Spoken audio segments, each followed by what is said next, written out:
Il est 6 heures. Vous êtes sur la radio numéro 1 sur l'info et le sport. Nous aurons un invité du jour, ce sera une dame, Madame Rachel Gogwa, elle est présidente du groupe des organisations féminines pour l'égalité hommes-femmes. Ce sera juste après le deuxième JDS, le journal des sports présenté par Ange Assoukou.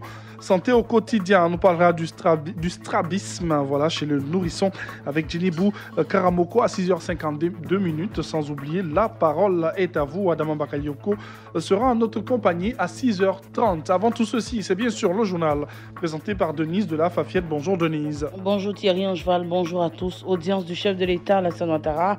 L'ambassadeur du Japon fait ses adieux à la Côte d'Ivoire après avoir passé 3 ans et 7 mois dans le pays. Sensibilisation pour la révision de la liste électorale. Les ONG et les partis politiques s'engagent avec la commission électorale indépendante. On en parle dans ce 6 heures. Dans l'actualité internationale, 3 ans qu'il n'est pas revenu en France. Paul Kagame est parti à Paris donc ce mercredi pour une visite de 2 jours. Le président rwandais participera demain jeudi au salon Viva Technologies. Et c'est le journal que vous suivez sur Radio Côte d'Ivoire. L'ambassadeur du Japon en Côte d'Ivoire a fait ses adieux hier mardi au président de la République. Kawamura Hiroshi a achevé sa mission après 3 ans, 7 mois de service dans notre pays. Au cours des échanges, le président Alassane Ouattara et lui ont passé en revue les différents domaines de coopération qui lient les deux pays. Kawamura Hiroshi, ambassadeur sortant du Japon en Côte d'Ivoire, qu'on écoute. J'ai remercié au président le soutien et la bienveillance qu'il m'a réservé pendant ma mission ici en Côte d'Ivoire. Ensuite, nous avons fait un tour d'horizon des relations bilatérales qui, d'ailleurs, sont bon fixe. Non seulement la coopération bilatérale, mais la coopération internationale entre le Japon et la Côte d'Ivoire. Et enfin, j'ai exprimé mon souhait de prospérité et de développement, ainsi que la paix et la stabilité de la Côte d'Ivoire auprès de Monsieur le Président de la République. Et parlons politique, Denise. La commission électorale indépendante a lancé hier mardi la campagne de sensibilisation des Ivoiriens pour l'inscription sur la liste électorale. La commission a reçu les partis politiques au siège de la commission électorale indépendante. C'est aux 2 plateaux, nous dit Adama Bakayoko. 2 catégories d'Ivoiriens sont concernées par cette opération. Les 6 300 000 déjà inscrits sur la liste de 2016 et souhaitant modifier des données personnelles, ou les nouveaux majeurs nés avant le 31 mai 2000, mais aussi tout Ivoirien remplissant les conditions qui ne se sont jamais fait enrôler sur la liste électorale. L'opération a lieu du 18 juin au 24 juin prochain dans les 10 580 lieux de vote sur l'ensemble du territoire national. L'appel du président de la CEI, Youssouf Bakayoko, aux partis politiques. Je voudrais vous inviter à préparer dès maintenant l'opération, à organiser vos militants et sympathisants, à les aider à se doter de pièces nécessaires pour être prêts dès que le coup d'envoi sera donné. La liste provisoire sera publiée le 18 juillet prochain. S'ouvrira ensuite la période des contentieux avant la publication de la liste définitive, au moins 15 jours avant le prochain scrutin. Quelques précisions sur le processus avec le vice-président de la CEI, Gervais Koulibaly. On ne prend pas de photos, on ne prend pas d'empreintes digitales pour les gens qui les ont déjà, puisqu'ils sont déjà sur la liste électorale. Donc si vous n'avez pas de changement, vous n'êtes même pas obligé d'arriver à nos centres. Laissez la place à ceux qui ont des changements à faire ou bien qui viennent s'inscrire pour la première fois. À noter l'absence de certains partis politiques à cette rencontre, notamment le FPI et le PDCI-RDA. En revanche, le COGEP, LIDER et le parti de Sam l'Africain ont pris part à la réunion. Et on a appris finalement que le PDCI a pris part à cette rencontre avec la société civile dans l'après-midi. À 7h, vous aurez la réaction de quelques partis politiques. La journée internationale de la biodiversité a été commémorée hier mardi 22 mai. Il s'agissait de 25 ans d'action de la Convention sur la diversité biologique, occasion d'informer et de sensibiliser l'ensemble des peuples sur la nécessité de la sauvegarde de la biodiversité qui est la vie. Cette commémoration rappelle à tous que la biodiversité est un maillon fort de l'économie mondiale. On écoute la ministre en charge de l'Environnement et du Développement durable, Anne Désiré Ouloto. Cette diversité du vivant, constituée progressivement au cours des âges, est l'une des caractéristiques phares de la Terre qui nous héberge. Elle est particulièrement névralgique pour les secteurs agricoles, pharmaceutiques, forestiers et constitue la toile de la vie dont nous faisons intégralement partie. Cependant, le prélèvement excessif sur les stocks de ressources vivantes, la fragmentation des écosystèmes, la pollution des matrices environnementales, eau, air, sol, dégrade la biodiversité à un rythme tel que plusieurs scientifiques évoquent cette situation comme étant celle de la 6e phase d'extinction de la vie sur Terre. Anne-Désirée Oloto, la ministre en charge de l'environnement et du développement durable. Et nous allons à Daloa. Denise, les responsables des sociétés coopératives du Haut-Sassandra et du Grand Ouest étaient en assemblée générale.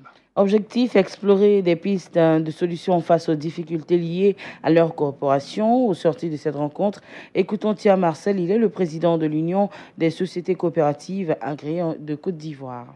Aujourd'hui, on nous demande d'aller certifier nos bilans auprès des experts comptables, ce qui est contraire à la loi. Et ça nous coûte extrêmement cher en plus. C'est pourquoi nous avons retenu à l'unanimité 3 types d'impôts auxquels les sociétés coopératives doivent être assujetties. Ce n'est pas se rebeller contre l'État de Côte d'Ivoire, mais c'est d'apporter aussi notre contribution à l'édification de l'État de Côte d'Ivoire. Nul n'est sans ignorer que c'est le café et le cacao qui ont constitué et construit la Côte d'Ivoire aujourd'hui. Donc nous disons que les sociétés coopératives, nous avons décidé de payer la cotisation FDFP, l'impôt sur salaire qui est l'ITS, et puis l'impôt foncier si les bâtiments que nous occupons appartiennent aux sociétés coopératives que nous sommes. La gendarmerie nationale se rapproche des populations. À Daloa, l'école de gendarmerie de Torogué a organisé des journées portes ouvertes. Ce sont 2 jours de communion avec le public. Une grande première dans ce corps d'élite, nous dit Alassane Koulibaly. Cette première édition des journées portes ouvertes de l'école de gendarmerie de Torogué a un double objectif selon le commandant école, le lieutenant-colonel Serge Kouakou. Il s'agit pour nous de nous rapprocher beaucoup plus de la population. Il s'agit également de susciter des vocations parmi les plus jeunes pour que notre institution puisse avoir le meilleur de la population ivoirienne afin qu'elle continue de mériter des attentes de la population ivoirienne. Au menu de ces journées, présentation de l'école, visite des stands et du champ de tir, démonstration et animation. De quoi a émerveillé le public à l'image de Madame Kwame Laure, épouse Aka. Sincèrement, on n'a pas d'informations.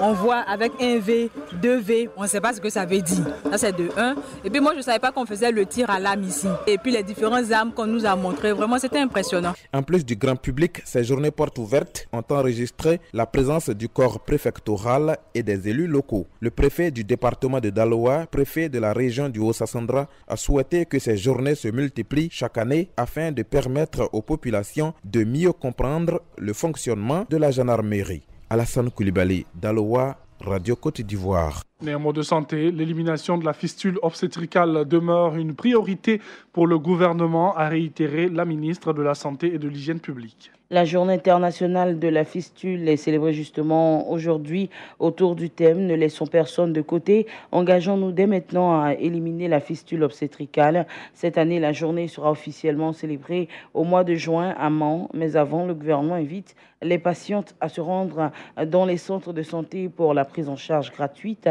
de cette maladie. Des précisions du ministre de la Santé et de l'Hygiène publique, Raymond Goudou Kofi. Des caravanes de renforcement des capacités des prestataires et de prise en charge gratuite d'une 50aine de femmes de porteuses de fistules se dérouleront dans les villes de Gagnois et de Mans à partir du 21 mai 2018. Le gouvernement ivoirien reste attaché aux préoccupations des populations et réaffirme que personne ne sera laissé de côté et que l'élimination de la fistule obstétricale demeure une priorité de notre gouvernement. En Côte d'Ivoire, la prévalence des fistules obstétricales est estimée en 2013 à 1,6 cas pour 1000, soit plus de 9424 cas avec une incidence de 250 nouveaux cas chaque année.